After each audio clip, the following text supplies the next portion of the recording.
E aí, meus amores, tudo bem com vocês? Eu sou a professora Renata Fex, tua professora de matemática da plataforma Gonçalves Dias. E na aula de hoje estamos dando continuidade ao estudo das progressões geométricas. Lembra, na aula anterior nós vimos a respeito da definição. Nós vimos que existe uma fórmula de recorrência que é usada justamente para definir, para caracterizar as chamadas progressões geométricas. Na aula de hoje, nós vamos falar justamente um pouquinho mais a respeito dessa fórmula do termo geral, tá? E para isso, nós vamos, obviamente, né, apresentá-la, no caso, a fórmula do termo geral, vamos ver alguns exemplos, vamos falar também do que seria a média geométrica e, lá na aula anterior, você deve ter percebido que faltou, né, nós mencionarmos as notações especiais e ver exemplo de notação especial.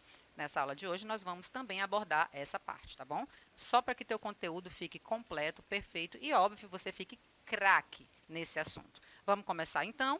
Olha só, falando a respeito da fórmula do termo geral. Gente, utilizando uma fórmula de recorrência, Renata, o que é mesmo fórmula de recorrência?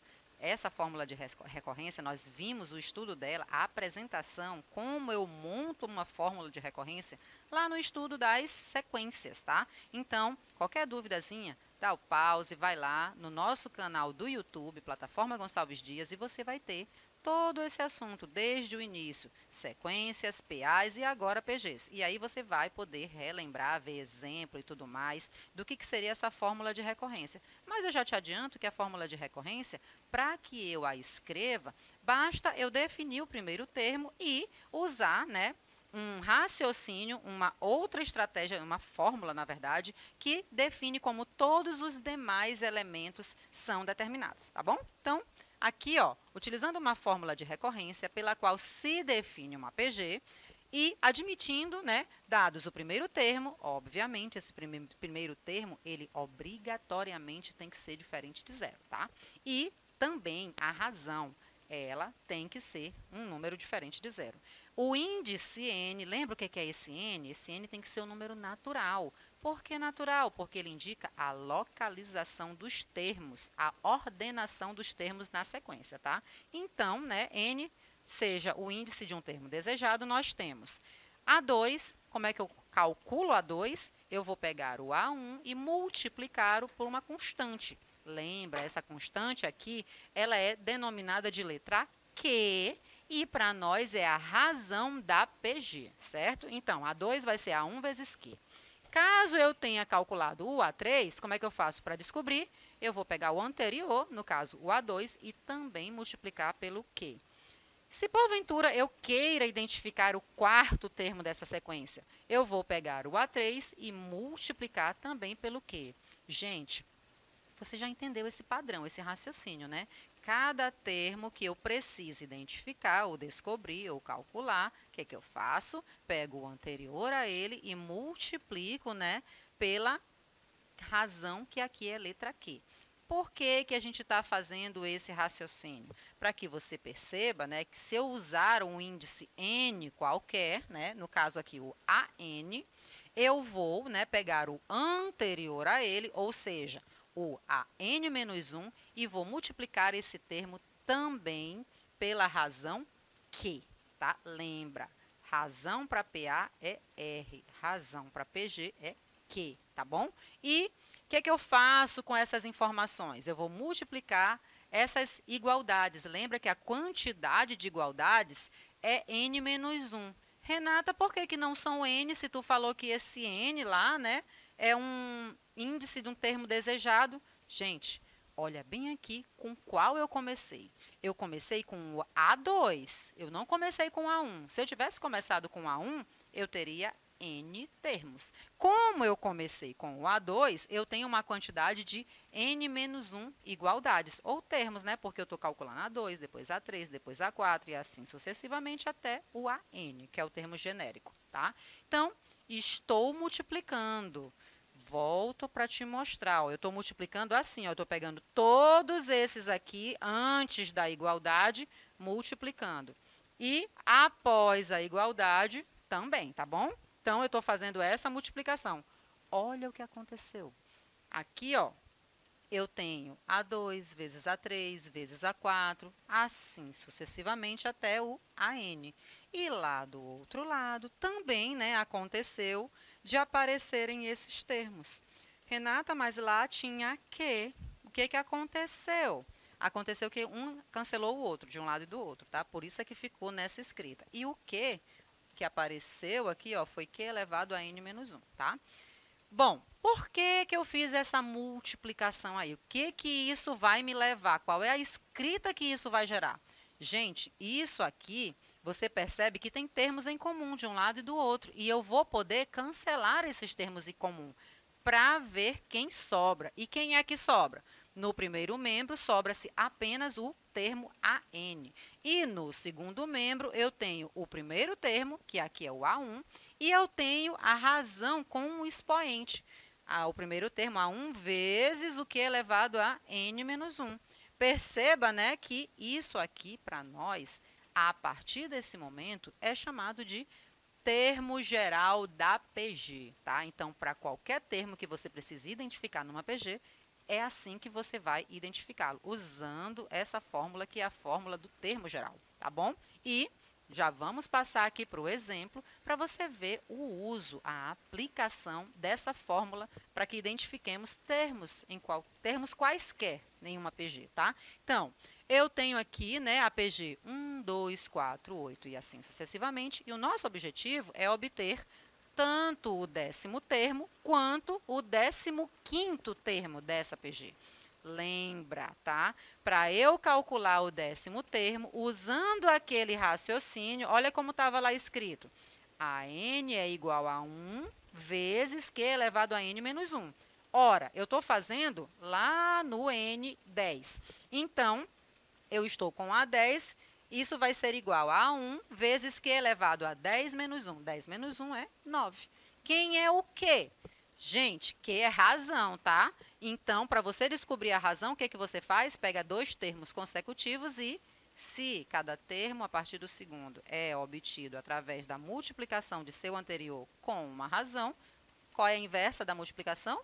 Divisão. Então, para você descobrir, é isso que você vai fazer. Você vai dividir dois termos, tá? Então, você vai pegar, no caso aqui, ó, estou pegando o primeiro e segundo termos. Vou fazer A2 dividido por A1.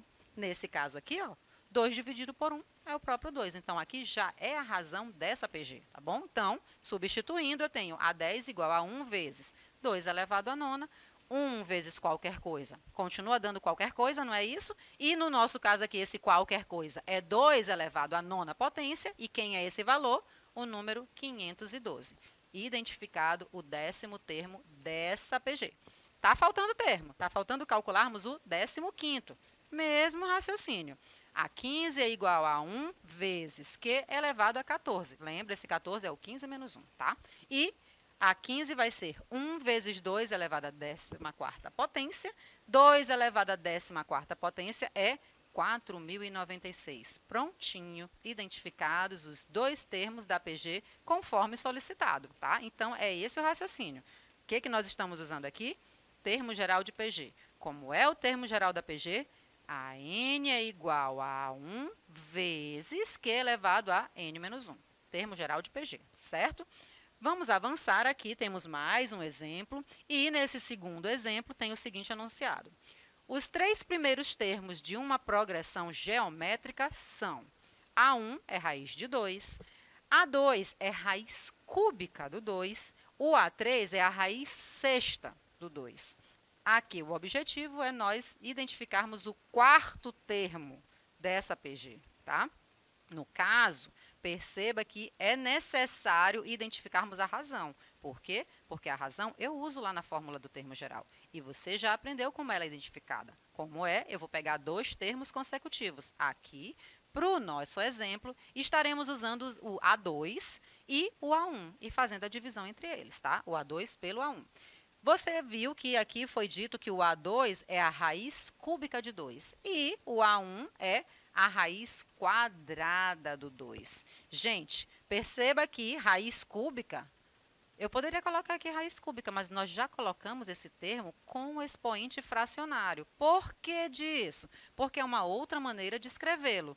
Para que isso? Para facilitar os nossos cálculos, porque aqui você deve lembrar que eu tenho uma divisão de potências com a mesma base. O que eu faço? Repito a base e faço o que com os expoentes? Subtraio, né? Então, nesse caso aqui, ó, eu tenho 2 elevado a 1/3 dividido por 2 elevado a meio. E isso vai gerar para nós o 2 elevado a menos 1/6, tá bom? Guarda isso, porque quem que nós acabamos de calcular? A razão. Para quê? Para substituí-la na fórmula do termo geral, tá? E identificarmos, obviamente, o quarto termo, que é isso que está sendo solicitado para nós. Então, aqui, ó, A4 vai ser A3 vezes Q. Renata, cadê o expoente?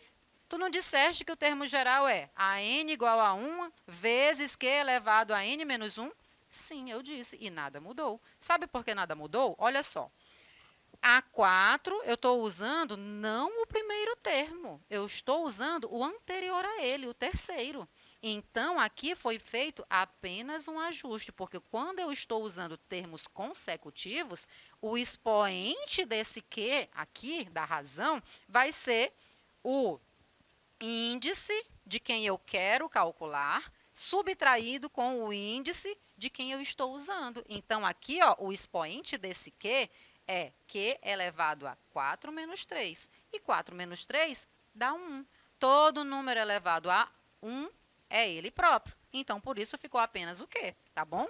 Substituindo, eu tenho o terceiro termo, que no caso aqui, né, é 2 elevado a 1/6, e o próximo termo, a razão que está sendo multiplicada, 2 elevado a menos 1/6. E isso tem como resposta a unidade. Renata, por que que deu a unidade? Se tu tem aí 2 elevado a 1/6 vezes 2 elevado a menos 1/6. Multiplicação de potência de mesma base. O que que você faz? Repete a base e soma os expoentes. Perceba quem é que está no expoente. Olha só, 1/6 menos 1/6. Se você tem 1/6 e você tira 1/6, sobrou 0. Pela regrinha, você tem 2 elevado a 0. Todo número elevado a 0, com exceção dele próprio, tem como resposta o 1. Então, nesse caso, ó, pronto, resposta 1. 2 elevado a 0, resposta 1, tá? Dando continuidade aí, temos mais um exemplo, temos essa progressão aqui, e o nosso objetivo é determinar o número de termos, né, dessa progressão aí, que estão entre 100 e 1000. Gente, olha só. Aqui eu já vou, né, escrever o termo geral, a n igual a 1 vezes q elevado a n menos 1, e estou fazendo a substituição. Ó. Primeiro termo é 1, razão 3. Então, eu tenho 1 vezes 3 elevado a n menos 1. E agora, sobrou o próprio 3 elevado a n menos 1. O que eu faço com isso? Gente, perceba que ele quer a quantidade de termos compreendidos entre 100 e 1000. Quando nós dizemos compreendidos entre, significa dizer que nós estamos trabalhando com essa desigualdade. De fato e de direito, matematicamente falando, estamos colocando essa expressão 3 elevado a n menos 1 entre 100 e 1000, tá? E por que que isso está sendo feito? Para que eu consiga trabalhar com essa inequação simultânea, tá? E olha só o que está sendo feito. Esses valores eu estou também colocando compreendidos entre potências de 3. Por que isso? Porque o 3 que está aqui, ó, entre potências, e de fato e de direito, 3 elevado à quarta, isso dá 81, né? É menor do que o número 100. Por sua vez, 3 elevado à sétima, um pouquinho mais, né? É maior do que o número 1000, tá? E isso está me ajudando, por quê? Porque eu estou desenvolvendo. Já que eu peguei um número menor do que 100, que tem a mesma base, tá? É por esse motivo, para que eu consiga trabalhar com essa mesma base. Então, eu deixo de usar o 100, que eu não consigo escrevê-lo em potência de base 3. Eu também deixo de usar o 1000, pelo mesmo motivo. Não consigo escrevê-lo em potência de base 3, para trabalhar com quem eu conseguir, tá? E ficou, né, já que está todo mundo com a mesma base, perceba, eu não estou usando mais nem o 100, nem o 1000. Sobrou quem? 3 à quarta, que por sua vez continua sendo menor do que 3 elevado a n menos 1, que por sua vez continua sendo menor do que 3 à sétima. Então, eu excluí tanto 100 quanto 1000. Por que disso? Porque já que eu estou com a mesma base, essa desigualdade vai se manter lá para os expoentes. E aí eu posso trabalhar somente com os expoentes, tá? Então, ficou 4 menor que n menos 1 menor que 7. Lembra, o nosso objetivo é identificar o n. E é isso que nós estamos fazendo. Agora, esse menos 1, através das inequações simultâneas, vai mudar de membro. Vai mudar, né, lá para juntinho do 4 e lá para juntinho do 7, ao mesmo tempo. Por isso, inequação simultânea, tá? Então, temos 4 mais 1, 5, menor do que n, menor do que 7 mais 1, 8. Gente, esse n é um número compreendido entre 5 e 8. Perceba que eu não vou poder usar nem o 5 nem o 8, tá? E, por esse motivo, como a característica do n é ser um número natural, quais são os números naturais compreendidos entre 5 e 8? Temos duas opções. Esse n vai ser ou 6 ou 7. Significa dizer que entre 100 e 1000 nós temos apenas dois termos. E esses termos ocupam essas posições. O sexto termo, o A6, e o sétimo termo, o A7. Belezinha? Então, vamos agora falar de média geométrica. Gente, o que é isso? É uma escrita, tá? Quando eu tenho termos em PG, existe, né, essa escrita da chamada média geométrica. E isso vem te ajudar muito na resolução de exercícios, tá? Você vai ver que esse artifício, o uso da média geométrica, vai te ajudar demais na resolução de exercícios. Por isso, é importante nós falarmos a respeito dele, tá bom? Dela, no caso. Então, a média geométrica simples, aqui chamada de M, né, de dois números não negativos, A e B, vai ser quem? A raiz quadrada também não negativa do produto deles. Então, se eu tenho m igual a raiz quadrada de A vezes B, significa dizer que m ao quadrado vai ser o produto de A com B. E isso vai ser usado aonde? Calma. Perceba aqui que eu tenho três termos sendo trabalhados. Gente, olha só, eu tenho, né, a média geométrica entre 9 e 4 sendo o número 6. Por que disso, Renata? Justamente porque se eu for calcular a raiz quadrada do produto entre 9 e 4, quem é o produto entre 9 e 4? É o número 36. Quem é a raiz quadrada do número 36? É o próprio 6. E isso eu também posso escrever de uma outra forma. Qual é essa outra forma? 6 ao quadrado é exatamente a multiplicação entre o 9 e o 4. Gente, esse raciocínio aqui é muito importante. Você vai usar ele demais quando você estiver resolvendo problemas com PG. Vou te mostrar, tá? Então, só avançar aqui. Olha só. Vejamos como isso se relaciona, tá? Como é que a gente consegue enxergar a aplicabilidade dele lá para progressão geométrica. Então, numa PG, eu tenho aqui os termos, tá bom? Eu tenho uma razão, aqui chamada de Q, e eu tenho a escrita de cada termo. A J vai ser a J mais 1 vezes Q, por sua vez, a J mais 1 vai ser igual a J vezes Q. E, considerando, né, obviamente, que eu estou trabalhando com termos não nulos, o que vai acontecer? Se eu estiver tentando identificar a razão, a J dividido por a J menos 1, que vai ser a mesma coisa de AJ mais 1 dividido por AJ, e isso, né, se traduz na chamada média geométrica. E essa média geométrica é representada por AJ ao quadrado igual a AJ menos 1 vezes AJ mais 1. Ou seja, se eu tiver três termos, né, consecutivos em uma PG, é possível, isso aqui é válido, tá? Por que eu estou dizendo isso? Para que você enxergue, tá, que em toda a PG, o valor absoluto de cada termo, a partir do segundo, ele é igual à média geométrica do termo anterior com o posterior. O que é média geométrica? Lembra que é um produto? Tu pega um termo, leva ao quadrado, e isso vai ser igual ao produto de outros dois números. Então, por isso que a gente falou de média geométrica, tá? Aqui temos nesse exemplo, essa PG 2, 6, 18, 54, 162, e é verdade que o 6 vai ser a raiz quadrada do produto de 2 com 18. Ou, escrevendo de outra forma, 6 ao quadrado é justamente o produto com 2 e 18.